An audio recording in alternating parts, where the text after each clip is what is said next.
Qu'est-ce que vous Je voulez dois savoir? vous annoncer. Je sais pas ce que vous avez fait de votre journée, par exemple. Eh ben, je vais vous parler ubérisation aujourd'hui. C'est un mot qu'on entend partout en ce moment, l'ubérisation de la société. Ça vient donc de l'entreprise Uber et de son mode de fonctionnement. Voilà, c'est comme si une méthode de chasse aux cougars s'appelait visoréquisation, si vous voulez. Et si les cougars avaient une méthode de défense qui s'appelait Dupont-monotisation. Voilà, c'est un petit peu le principe. Mais bon, on verra ça plus tard. Aujourd'hui, ubérisation. Donc, je suis allé au Salon des entrepreneurs qui a lieu en ce moment au Palais des Congrès à Paris. Alors, c'est un système qu'on peut résumer par deux aspects. Premier aspect, devenir son propre patron. Est-ce que ça, c'est une bonne chose? C'est une bonne chose parce que tout le monde le veut. Ah ouais, vous pensez? Oui, bien sûr. Tout le monde veut s'auto-exploiter?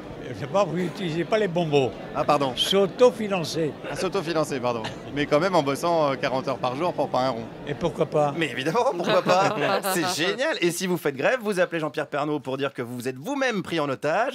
Vous pouvez même vous acheter une matraque de CRS pour vous matraquer la gueule. Nos auditeurs sadomaso se régalent. C'est beau, c'est le progrès. Et ça va même plus loin que ça. Si vous êtes au chômage, qu'est-ce que vous faites? J'ai demandé à un autre professionnel de l'ubérisation. C'est un cas de conscience. Qu'est-ce que je fais? Est-ce que je reste chez moi sans travailler ou est-ce que je décide d'avoir un emploi qui va être rémunéré, quelle que soit la rémunération, ou je vais faire quelque chose où je vais me sentir utile parce qu'il y a la notion de sensation d'être utilité. Donc on a le choix entre soit être esclave, soit être SDF. Exactement, on a un vrai choix, c'est un vrai dilemme, c'est le dilemme du prisonnier 4.0. Voilà, le dilemme du prisonnier 4.0. Alors quand on parle de prisonnier, rien à voir avec Cahuzac, ni Serge Dassault, ni notre invité s'il dit du mal de la mairie de Marseille. Le dilemme du prisonnier, c'est un jeu où vous êtes forcément perdant si vous ne coopérez pas. Alors ça pourrait être sympa, sauf que chez Uber, entre tous ces chauffeurs, il n'y a qu'un seul gagnant. Et le gagnant, c'est précisément l'entreprise Uber, qui en plus ne paye pas ses impôts en France. Donc si vous voulez, pour résumer, Uber, c'est un peu le conseil municipal de Levallois-Perret. Voilà, vous voyez un petit peu. Alors, est-ce que... Il a payé hier, vous êtes un salaud. Oui, pardon. Salaud. Oui, c'est vrai en plus. Pardon, Patoche. Je m'excuse. J'irai rendre visite aux habitants de Levallois-Perret demain matin, certainement. Alors, est-ce que quand même, au niveau d'une société, ça pose pas quelques problèmes, tout ça? Ça pourrait être un peu chiant, mais c'est les nouvelles règles, en fait. C'est les nouvelles règles et l'ubérisation, c'est le fait de ne pas avoir un vrai contrat de travail. C'est aussi ça. C'est une forme, oui, je trouve un vrai contrat de travail, mais je ne cotise pas forcément. C'est les avantages et les inconvénients. Ouais, ça c'est un problème ça du coup alors. C'est un problème. Il n'y a pas de protection sociale là? Il n'y a pas de protection sociale et on arrive au cœur du problème. Et vous êtes très très fort dans votre question et votre analyse, monsieur, il faut le dire. Et ben voilà, j'aurais donc une bonne note, parce que c'est ça le deuxième aspect de l'ubérisation, c'est le système de notation.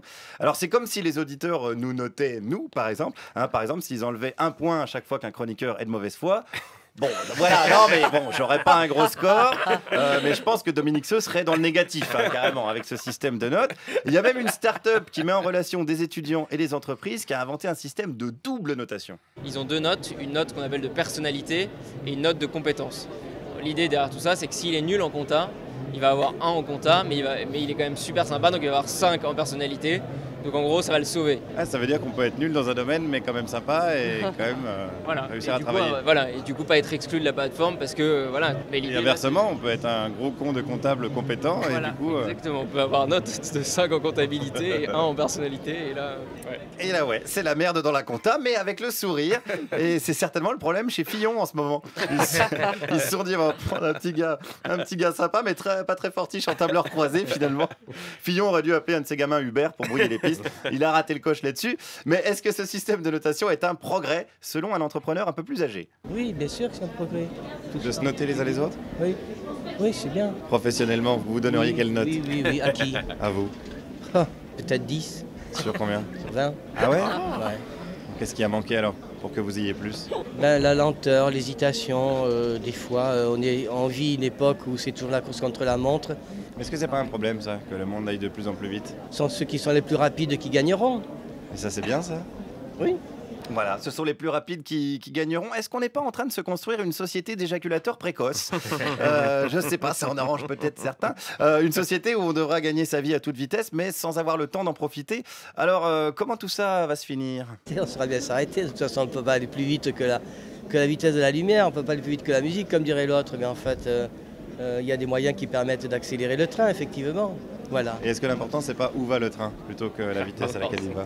Aussi, savoir où on veut aller, c'est une question importante. Peut-être que vous avez été lentement, mais que vous avez été au bon endroit.